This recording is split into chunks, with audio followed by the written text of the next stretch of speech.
La tordeuse des bourgeons de l'épinette, c'est un insecte papillon de l'Amérique du Nord qui s'attaque particulièrement aux forêts de conifères. Si on regarde actuellement la situation au Québec, il y a plus de 3 millions d'hectares qui ont été ravagés par les insectes. Il est clair qu'il faut intervenir rapidement. Le gouvernement du Québec considère que c'est une priorité en termes d'insectes ravageurs qui causent le plus de dégâts aux forêts du Québec et aussi au Canada. L'Institut de biologie intégrative et des systèmes s'est associé au Service canadien des forêts où des scientifiques ont pour priorité de développer des méthodes de contrôle de la tordeuse des bourgeons de l'épinette. Alors nous, on a développé avec eux un projet de décoder le génome de la tordeuse et aussi de mieux connaître le cycle de développement de l'insecte avec la génomique va certainement permettre un meilleur contrôle de cet insecte-là qui fait des ravages majeurs actuellement au Québec.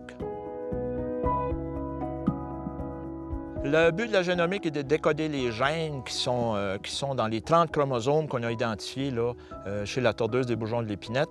Il faut bien comprendre qu'actuellement, le traitement ou le contrôle de cet insecte-là dans les forêts québécoises est basé uniquement sur un insecticide bactérien qu'on appelle Bacillus thuringiensis ou BT.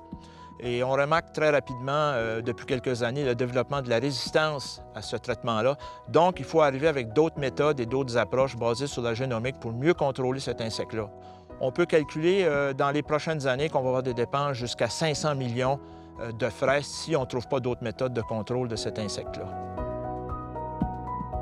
Moi, ce qui m'intéresse en termes de génomique, c'est d'appliquer la génomique à des problèmes en écologie, comme en écologie forestière, où on tente de développer des méthodes de contrôle de certains insectes ravageurs, dont la tordeuse des bourgeons de l'épinette.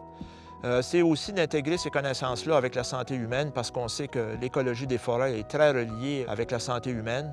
L'étude des insectes sont les animaux les plus importants sur Terre, à 67 produisent d'autres molécules intéressantes, que ce soit des peptides antimicrobiens, antifongiques, des anticancéreux. Donc, les applications sont de la biologie intégrative très large qui dépasse et de beaucoup juste l'étude du génome de la tordeuse des bourgeons de l'épinette.